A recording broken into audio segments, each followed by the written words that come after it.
Hey everybody, and welcome back to Pillars of Eternity. Last episode we got to Gilded Vale, started looking around. We found out a couple of things. One, we met Kalicia's sister and agreed to help her find a remedy so that she doesn't have a hollow-born child without a soul. We also found out that there's some weird things going on in this town, including a giant tree full of dead people. Anyway, so we've got a couple of places I still want to check out before we leave, or I guess continue on with our quest. We need to find somebody to help me because my character is still seeing weird things. I'm also, there's the dead people. I'm also, I want to check out the inn, I want to check out the smithy.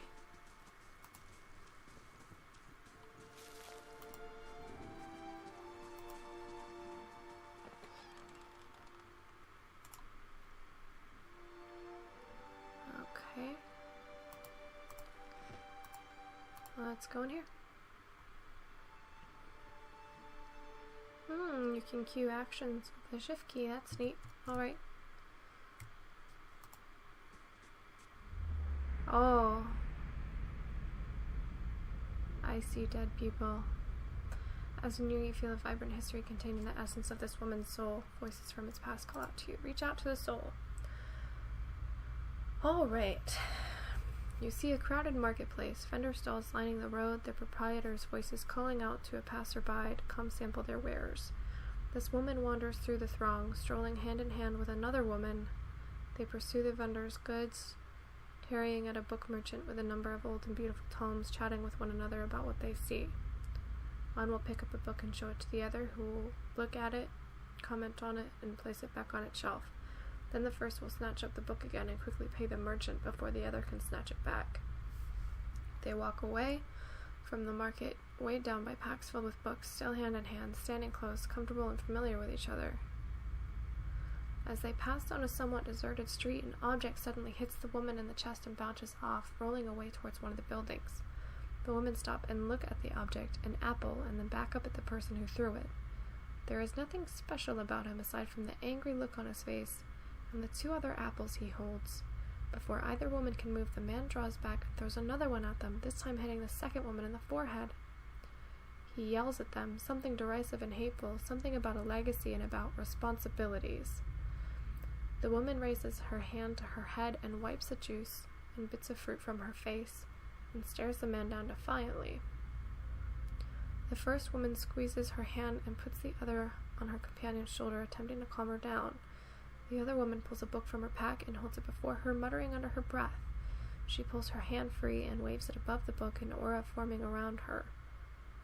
The first woman is still trying to calm her down, but all she says goes unheard. The man, uncaring of the events happening in front of him, draws back and throws the last apple. As it arcs through the air toward them, the second woman brings up her hand and points at the apple.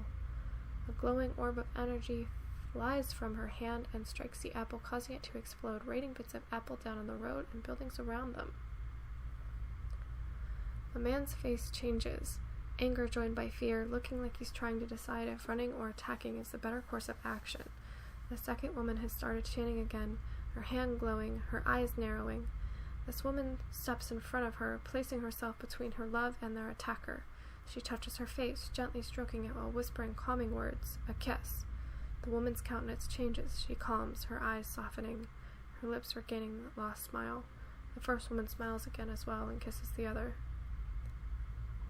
Wizard scum, the man behind them says as the two women turn to face him, staring him down defiantly. They join hands and begin walking again, moving past him without so much as a sideways glance. Wow. Is that her boo? Let's find out.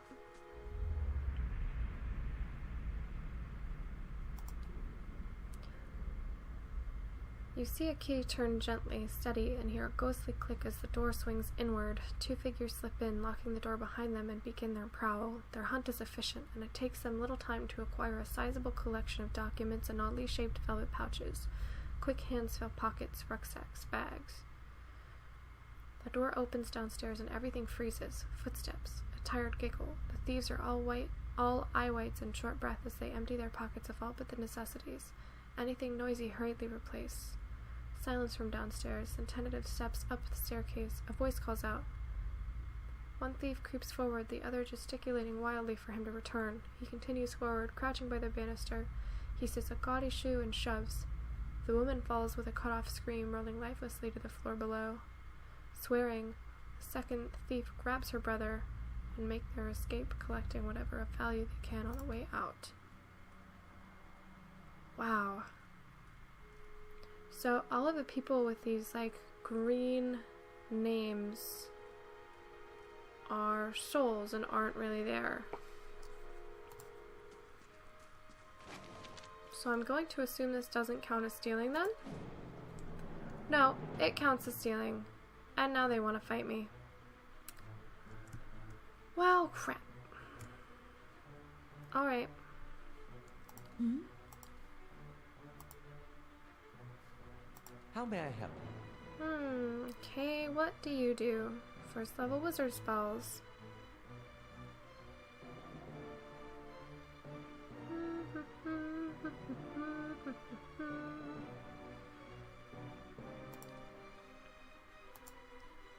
Lava beyond secret.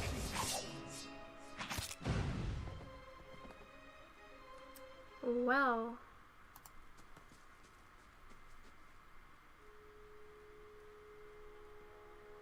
Armor and some money. Ooh.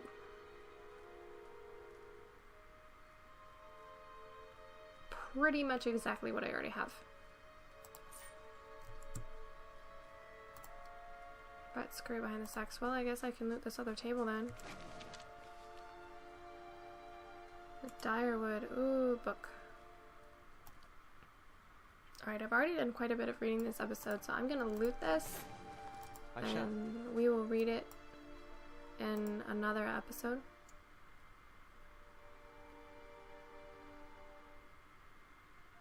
So this is really interesting. I'm trying to figure out exactly, you know, what is going on. Wow, I must have been in there for a while.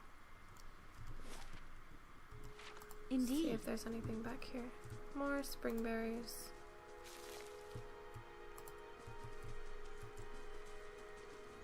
Ghosty guy.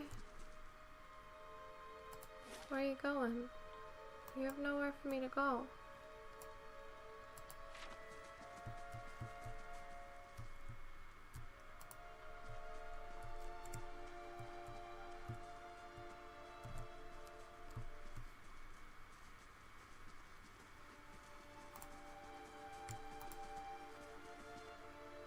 Look like you might do better in Defiance Bay. More bandits.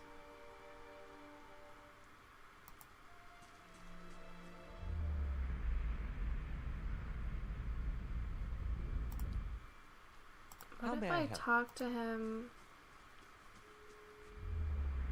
No, it's the same with that character.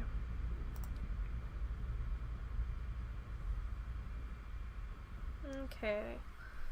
You see a large crowd gathered in the middle of a courtyard. This man stands in the midst of them, a cloak pulled over his head, holding it closed around his neck. The crowd had congregated around a platform, and they all watched transfixed as a man is led to the platform, flanked by two city guardsmen. The man is shackled hand and foot, but carries himself as a nobleman, not deigning to even glance at the crowd. The cloaked man pulls his cover closer around his face and turns to leave, hunched over to avoid being seen. The crier on the platform unrolls a parchment and begins to read. The man pays no attention, intent on getting away from the courtyard. Crier's voice grows louder, more intense as he reads, and his voice from the crowd starts to punctuate his sentences. The jeers and shouts grow more frequent, and with each one the cloaked man flinches and his shoulders droop. He breaks from the crowd, coming to the edge of the courtyard as the crier reaches the end of his proclamation. The crowd grows silent again, save for the occasional shout. The man turns back to look at the platform, seeing his father. Oh! That's his dad, man. Executioner moves into position, lifting his axe to strike. The man turns suddenly, unable to watch. There is a wet thunk, and the crowd breaks into cheers and applause. He leans against the wall, regaining his composure, then straightens up. With obvious resolve, he strides off, away from the crowd and his legacy. Man, that's gotta suck. Urdalfir Negatore. You see a pair of immaculately polished leather boots and an impeccably maintained goatee, their owner a slightly hook-nosed man with a wicked grin and narrow eyes. He bobs his feathered hat. This guy kind of makes me think of Robin Hood. Bobs his feathered hat at a nearby merchant as he ambles by, a small piece of parchment held tight in his fist, ink staining his fair fingers. He seems to know most of the merchants in the market, stopping to engage some, nodding at others, and even bartering for minor goods with a select few, always smiling, laughing, and exchanging jibes. He approaches a heavy-set Almawa, smile plastered stiff across his face, and jokes about the weather. She jokes back, subtly palming him several gold coins. When he walks away, the paper in his hand is gone, and the smile on his face is far more genuine. He tips his cap at her, winking, and trundles off with a new spring in his step. I wonder if these spirits kind of follow us to different places, and we can actually... Hey, you go too. I shall. Learn more about them. Like, is this the only piece of the history that we get? You know, or is there more to it than that?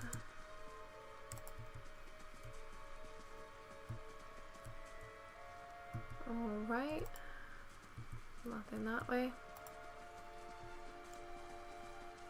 Hello, villager. Used to have a lot more fortune tellers come through. Lord Radric has chased them off. Or had us chase them off.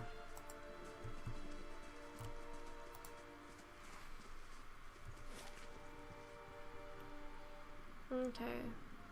So I've been in there. Been in there. Let's go up to this windmill next. Oh. More things are happening. We know there's more grain in there, Trumbull. We won't settle for scraps while you grow fat on our crops. The first of you drunkards comes through that door gets a shot between the eyes. Gods hear me, Swainer. I'll put you down like a dog. Come away for now, lads, but we'll be back, Trumbull, and we'll have fair prices, or by the flame we'll have a reckoning. Okay. They're grumping. Oh, they left. Is there anything up here first? Just some shrooms. Settler's Arrow. I don't think I've seen that one before.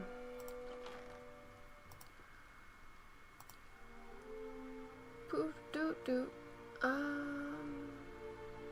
Yeah. Ha! Shaped like arrowheads. Never would have guessed.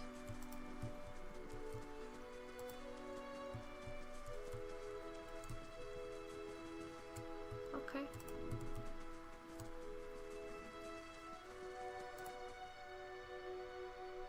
Let me in, Broham.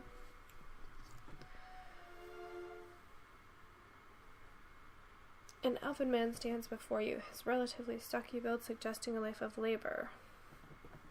His face pale and drawn. Behind him, a younger man and woman exchange worried glances. Get back if you value life. Hold on. I'm not here to hurt anyone. Who are you? Is Swainer roping foreigners in his little crusade now? I thought you could use some help. Those people out there seem pretty angry. Really? Highliest tits. Can I use a friendly? I might have to start using them. Highliest tits. I take it you heard some part of what that crowd's asking for. Grain. As if I've got all of it tucked away somewhere. Swainer's been egging that lot on for days now. They've been keeping clear so far, but if things get on like they are, I don't know how much longer we've got before things get messy. Please, if you're not here on his behalf, maybe you could speak to Swainer. He won't listen to me anymore. Just explain that we're all getting smaller rations now. We're all making sacrifices. I'll see what I can do. I'd be grateful if you did. He won't listen to me anymore, but maybe you'll have better luck. Tell him we're all having a hard time of it, and we all have to make some sacrifices. We'll be in your debt for it if you can convince him. Rancid stretch rises from the grain. It's mushy and mottled with green. That's yucky. Father's a good man. He's always done right by the town. I'm sure Father can explain better what's happened here. Hey, Yes. Lieber. Of course. Why don't you go over here?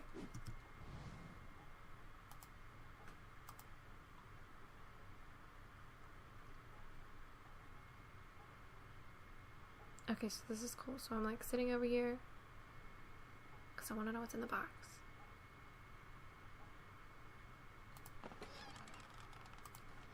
Ha! Can't catch me stealing that time. There's nothing else to do in here, is there? Okay. Do you have anything else to say? I have more questions about this whole situation. What's to explain? It isn't very complicated. I can't pay top prices for blighted wheat, and I've barely got enough good grain to go around. Swainer's howling after things he has no right to. Seems like a pretty clean story for a messy situation. It's not. Look, Swainer's always been a rotten bastard, and store's so limited. Maybe I save the good stuff for people who deserve it. Afra, for instance. She's expecting a child. Should I let her starve inside? The villagers know about the grain supply? Some. The innkeeper, for instance. It's better not to worry anyone. I'll be trading for supplies soon enough. If we can just keep things calm until then, maybe we'll be in the clear. The innkeeper? I wouldn't drink the ale, is all I'm saying. I'll go talk to Swainer. I'd be grateful if you did. He won't listen to me. Yeah, you said that before.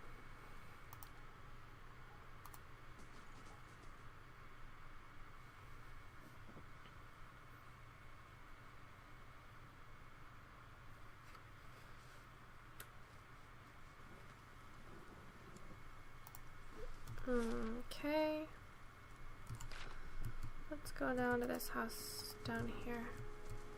So I'm kind of methodically making my way around the village. I want to check out all of the different areas and that sort of thing before I go to the inn, because we have multiple things that we need to do at the inn now. We need to talk to Swainer, and he's probably going to be there. We also need to check with the innkeeper, see if we can find that dwarf dude.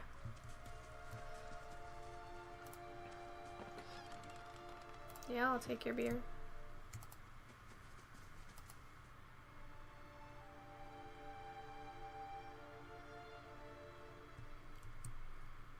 Oh, it's Nanton. Hey, Nanton.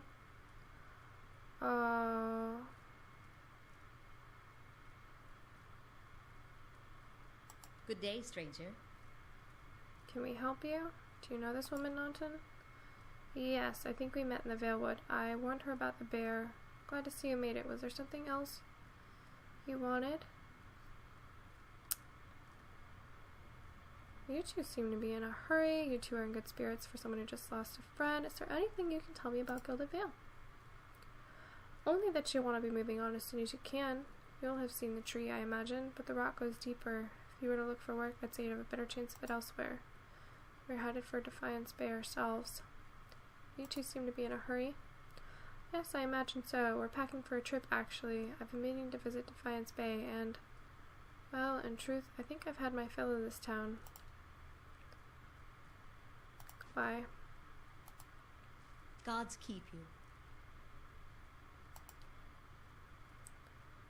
I'm kind of curious to know if that's Pearlie's wife, the guy who got killed by the bear. I don't trust these guys. Bottle of Sunray is half empty.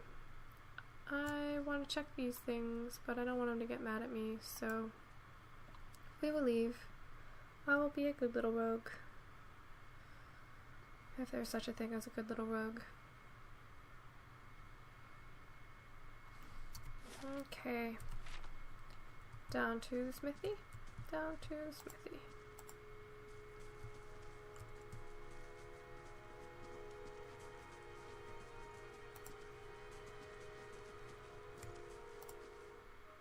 Black Hammer Smithery.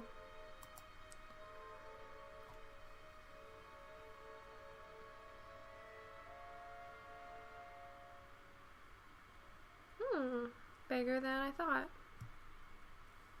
Okay. So there's a guard. There's some soul dudes. There's 2 Atanu.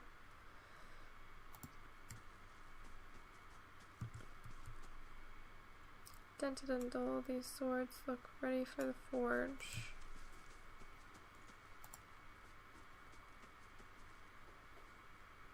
Bellows sigh into the furnace and the coals burn brighter still. An account of Tuatanu sales. Pages are nearly empty. Poor guy. Tuatanu. This Aumaua man is of an impressive build, towering above the countertop. His skin is a dusky blue of the deeper oceans, and his thick arms boast corded muscle. Small ears frame a square-jawed face coated in smeared soot and arcing black tattoos alike. Welcome. You're the first new face I've seen in quite some time. What can I do for you? Is this your shop? That it is. Been here near on 20 years now.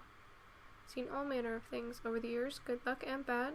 But the Black Hammer Smithery remains. What do you have here?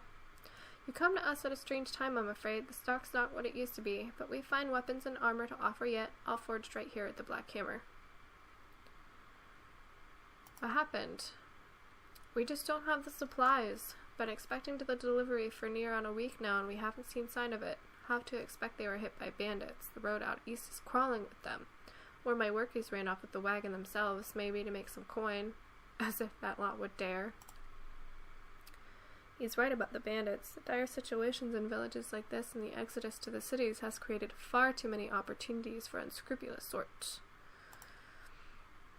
If you happen to be headed that way, maybe you could keep an eye out for a supply wagon, or my shipment at least. They'd be cutting through the Black Meadow, I expect. Only good road for it.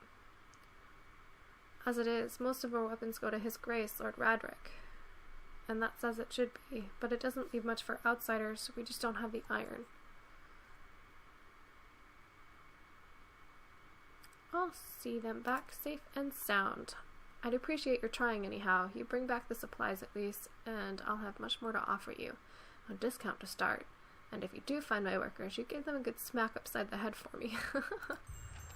Alright. What Keep you. do you have? Camping supplies.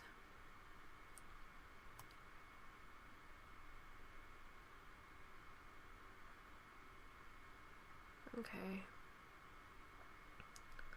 Don't I have more money than that though?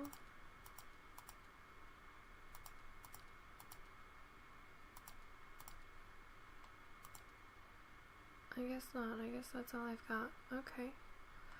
Well, I have a whole bunch of stuff I can sell.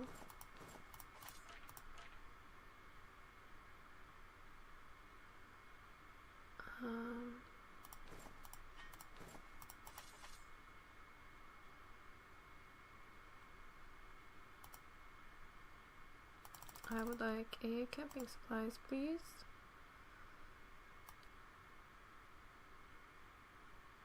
Okay, so this trading, purchasing system is just very, very similar to how Divinity Original Sin did it. I'm sure it's also similar to the older games as well, but that's the most recent one that I've played. The scale armor is the same one I'm already wearing. Rope and grappling hook. Oh, I want these. I want these. So what else do I have that I can sell? I can sell that, and that, and that, and that, and that, and that. I can sell all of these, really. I don't need any of this. Bronze horn figurine.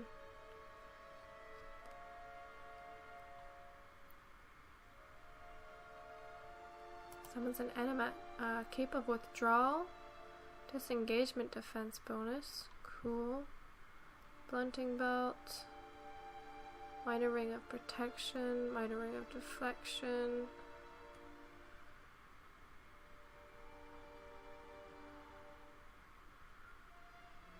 I may as well buy 2 camping supplies because I think I'm at no.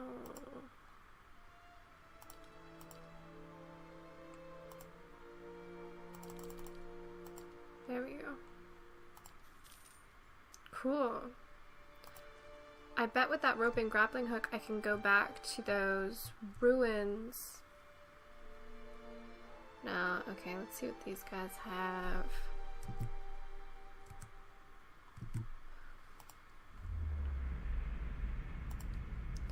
You see a man crouching, surreptitious and alone.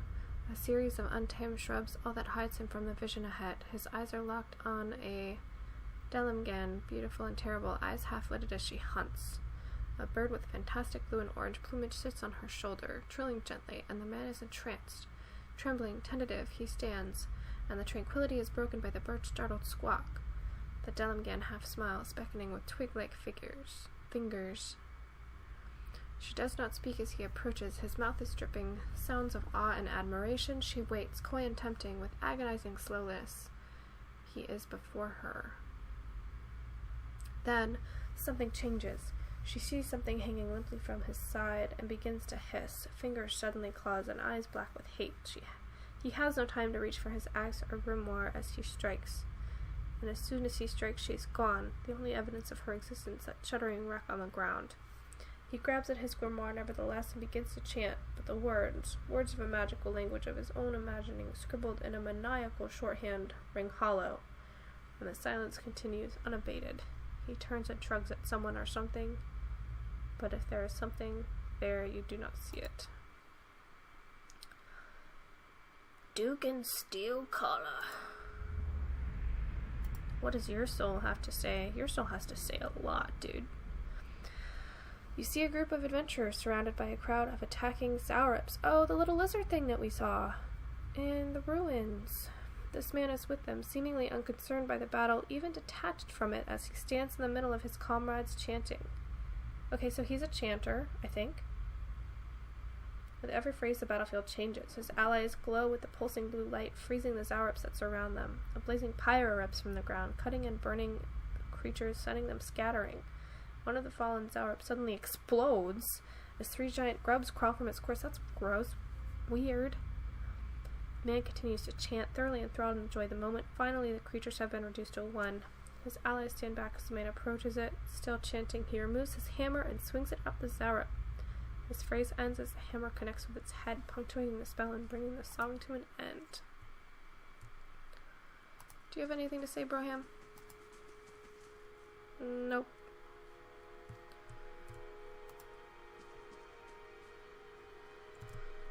Okay. So I've got a rope and grappling hook now, so I could go back up the way there and try and climb up those ruins. And we've got another quest. I've got a couple of quests now just by kind of exploring and talking to these dudes.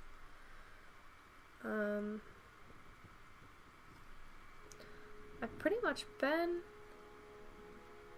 everywhere except the temple and the inn. I'm gonna loop back around here. See if there's anything that I may have missed picking up. Zoom back out a bit. I definitely don't want to go into the temple quite yet. What's over here? Barreth's spell. Okay.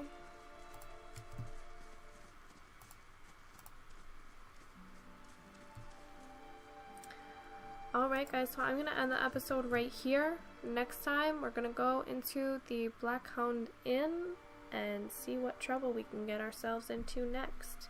Thanks for watching.